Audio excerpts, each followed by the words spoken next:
It's going to be pretty quick. It ties into some of the thoughts I shared earlier today on the 7 ways to have the most fun year of your life for business and health. I think these are things that most of us here can relate to very easily, and hopefully you find it really practical. So this is a picture of when I was in Croatia. We took a hike up from our hotel, and at the top of the mountain is when it crosses over into Bosnia. I never thought I'd go to Bosnia in my life, but it was a hike away from the Sheraton Hotel, so we went up there with my brother-in-law and my wife, and it was a great time. Made it a lot of fun. And if you think about it, who does not want to have the most fun year of your life? We all do, right? But we have responsibilities. We have our team. We have our family to take care of. You have maybe a mortgage to worry about, maybe payroll, maybe some goals that you want to meet. And so you might think, hey, I need to hunker down, I need to work really, really hard, and just focus on working hard, right? But we all want to have the most fun year of our life. We all want our definition of success to involve having a lot of fun. None of us want to be average. Other people around us don't want to be average. So I covered earlier today at 10:30. Shared the example of Arnold and his vision, strength. And one thing that I've said in social media and got a lot of comments is that basic success is not that hard. You just have to work hard and focus. People say, hey, that doesn't make sense. You said it's not hard. You just have to work hard. Well, it's not complicated. You don't need to be a rocket scientist. You don't need to pay a mentor tens of thousands of dollars to design some plan to grow to make $75,000, $100,000, or $200,000 plus a year over time. And if most people around you think that is success and that is successful. But my point is that we want to all elevate our definition of success and be healthier, be more successful in a holistic way, be happy, and doing exciting things all the time.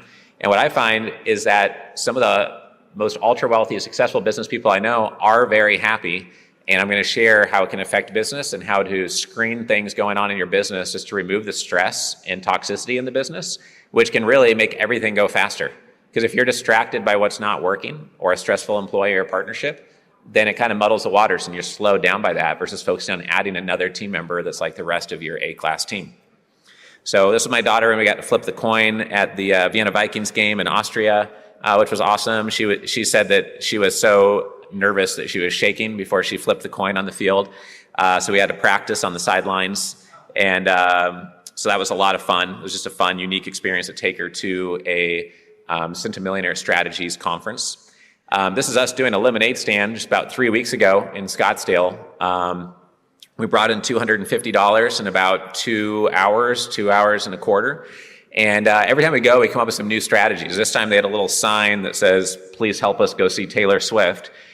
Some people gave money just for that. And, she's a billionaire, so I support it. I was against it until last month.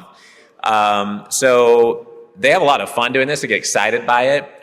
They're not the best at being very outgoing on the sales pitch, but we figured out how to automate the sales pitch, not using AI like every company claims to use. But we have Lemonade Depot signage. The price is on there. It's only $1 a cup. We get $5 and $10 and $20 bills all the time. People say, oh, I support women entrepreneurs. We'll probably make a new sign next time that says support women entrepreneurs just to encourage that. They want new iPads, but they're going to buy them themselves. I don't care if their screen's cracked. You want a new iPad? You do a couple lemonade stands. And our goal is to make $1,000 in one weekend doing lemonade stands. The new trick we came up with is I got my mobile Bluetooth speaker. We put it in the trees, and there's 2 crosswalks. We put it by the second crosswalk, and whenever people gathered there, I would have my 9-year-old do the sales pitch in her little voice, and then I would have it on my phone, and when they got to the stoplight, then I'd push play, and they would hear his voice come out of the bushes, and they would turn around and look and see the lemonade stand, and we got 100% hit rate the first 4 times we pushed play, and we used it all day long to maximize our sales, and it was like an automated sales pitch. It's like a recorded voicemail, right? So we love that. This is my daughter skiing with us up in Flagstaff, doing what messy kids do.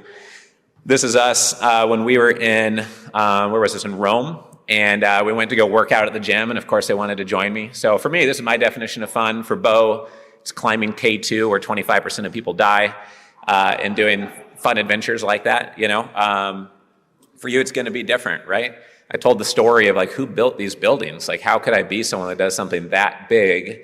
And the point of bringing that up is that you should be doing things very exciting because they're so ambitious and so big and so exponential that you wonder how you could possibly get there, and then figure out what would be the next steps on that path towards that. Shared a couple of those pictures already. There's some pictures, just some adventures my wife and I have gone on. I climbed halfway down this slippery cliff. There's just slippery, muddy rocks in Havasupai Falls to get down to the lower 3 waterfalls. Halfway down, I thought I might die, so I was like, I'm not doing this. I looked up, and there's already 5 more people coming down, including like a 12-year-old.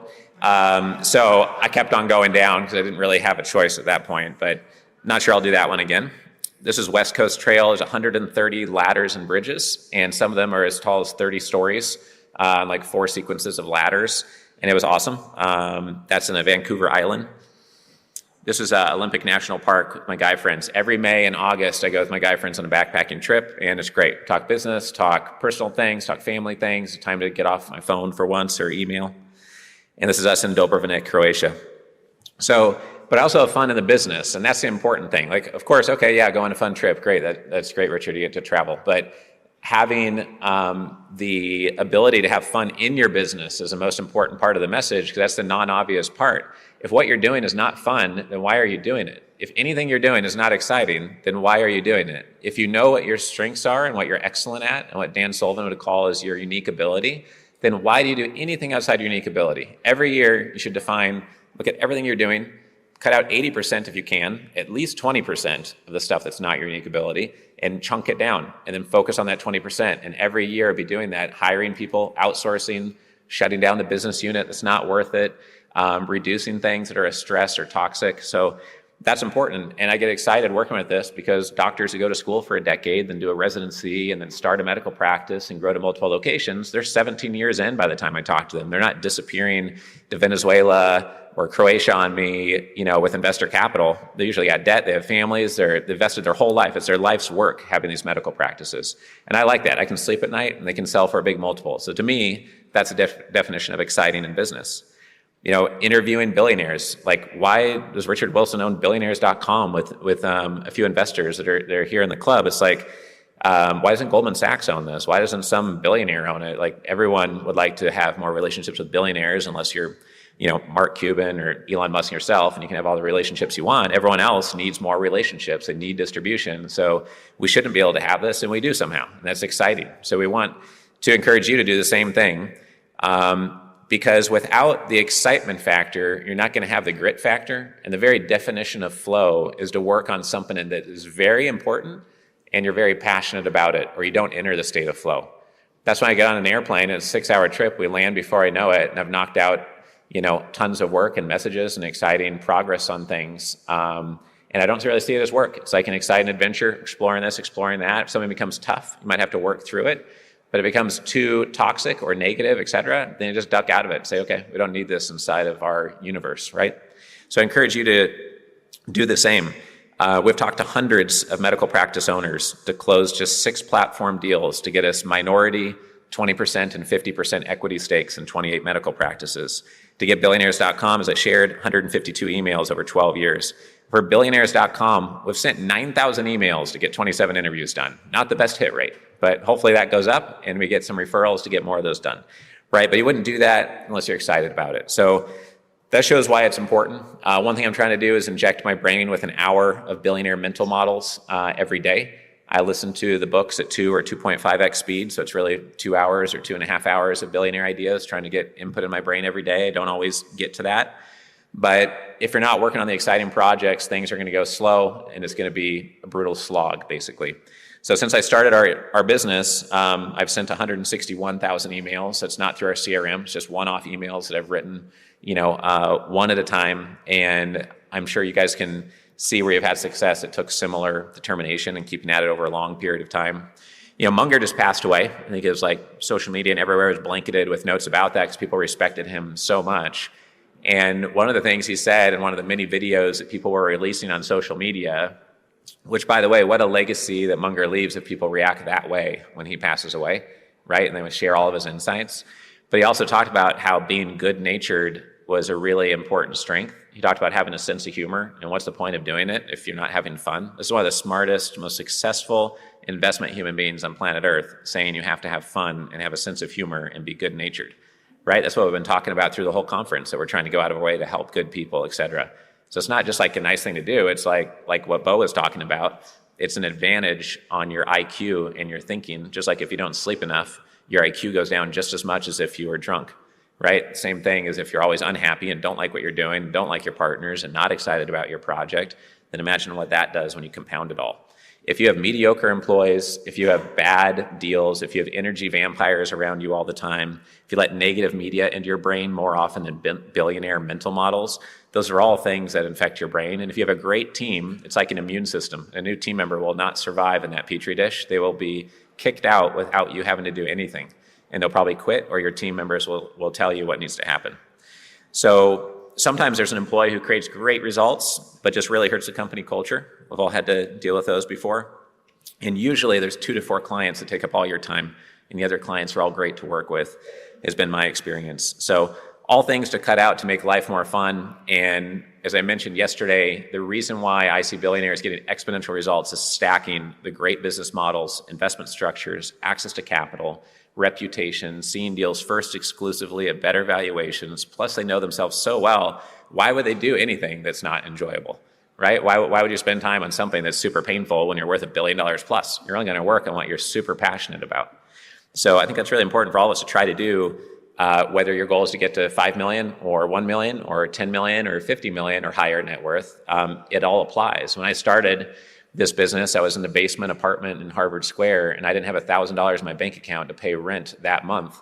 And everything that I've grown in my business is from studying family offices and studying billionaires, right? And so we've really built our business from the ground up organically, not by taking in a bunch of capital. We have no big brother partners. We have no debt. We have no equity partners. It was all just organic, slow growth, and that's why it's taken me 16 years when other people blow up to 50 million in revenue in 3 years sometimes by going a different route.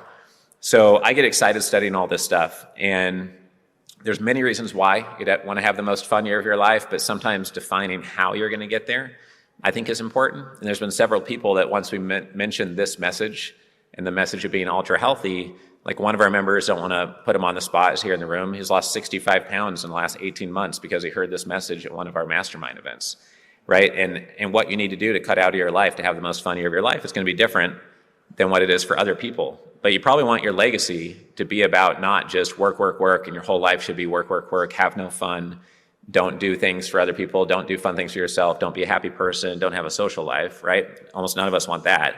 For me, I had to quit 2 boards. One of the boards I quit is someone here in the room. We're still friends, but I was spending 4 hours a month on board calls that I think could probably be done in an hour or less. And I just felt like I was spending all this time to build someone else's business I didn't have equity in. They paid me an amazing amount per hour for my time, but it was just painful to be on the call 4 hours. And I'd find myself want to kill off emails while I sit on these long board calls, and people would talk slowly about issues that we've already talked about, you know? So I still respect them, like them, et cetera, but I turned down money just to regain more sanity and fun and build our own business versus spending time being on boards and building other people's businesses. Joel Nagel has sat on over 30 boards. I think he's off all of them, but just a couple now. So he's decided the same thing with his investment of time. I cancel all meetings I don't want to go to. I'm just not going to go to meetings I don't want to go to. I'd rather have a smaller business and just enjoy my day and only do exciting things with people I want to do business with. Only work on exciting projects. Fired stress from my team and my client list. That's why we have a great team. That's why the event goes relatively smooth, and hopefully you're all having a good time here. And a real big commonality among billionaires is not just the curiosity, but it's the level of excellence they expect from people. If you read Steve Schwarzman's book, What It Takes, he's a founder of Blackstone. It's one of the top 5 billionaire books I've ever read. He talks about how anything less than excellent is not acceptable. And I don't rail against my team if something goes wrong here, but we take notes on it. How do we fix that process? How do we adjust things? And, right away in real time, we're saying which speakers are doing an amazing job. I thought Pierre was very tactful on stage. If someone was talking too long, say, oh, I'm going to interrupt you right now, and we're going to keep on moving along with the conversation. I thought he did an amazing job of that, and I told my team that we should have Pierre back. So I'm sure you guys do very similar things.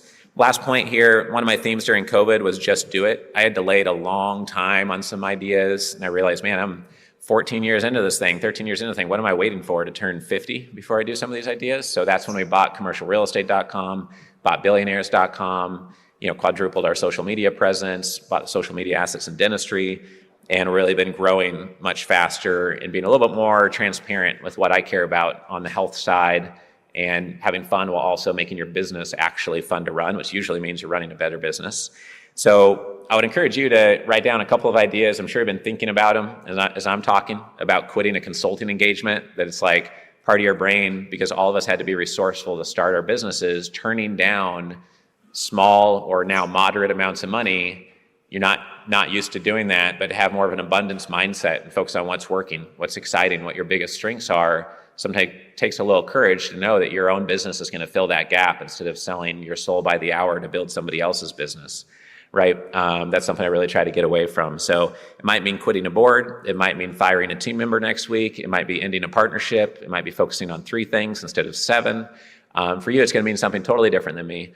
But I hope this message kind of resonates with a few people here in the room. I'd love to hear how it does with some. I had someone come up to me in the hall that said 1 year ago, they met someone for dinner downstairs at Loma, and today they committed $6 million to fund their venture, their real estate venture. They've been under due diligence for a year.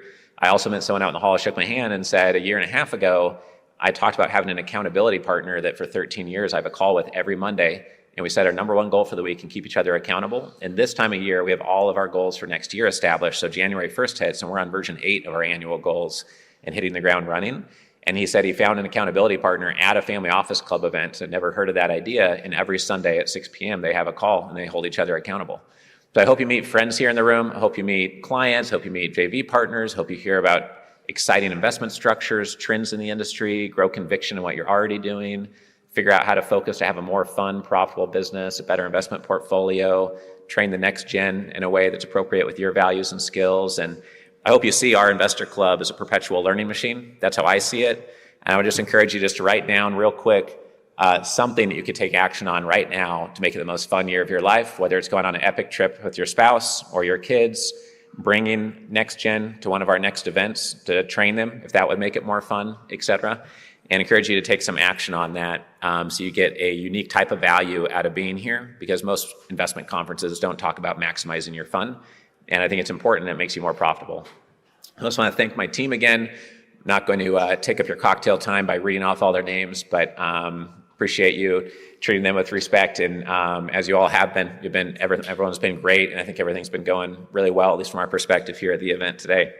So appreciate you keeping us in mind. We have these books in the portal for your membership portal. If you're an investor here in the room, you haven't done an investor mandate yet with Laura or Andres, would love for you to record that.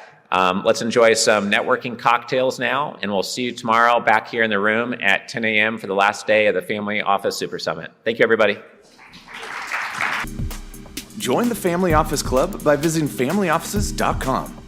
We look forward to seeing you at our next live event.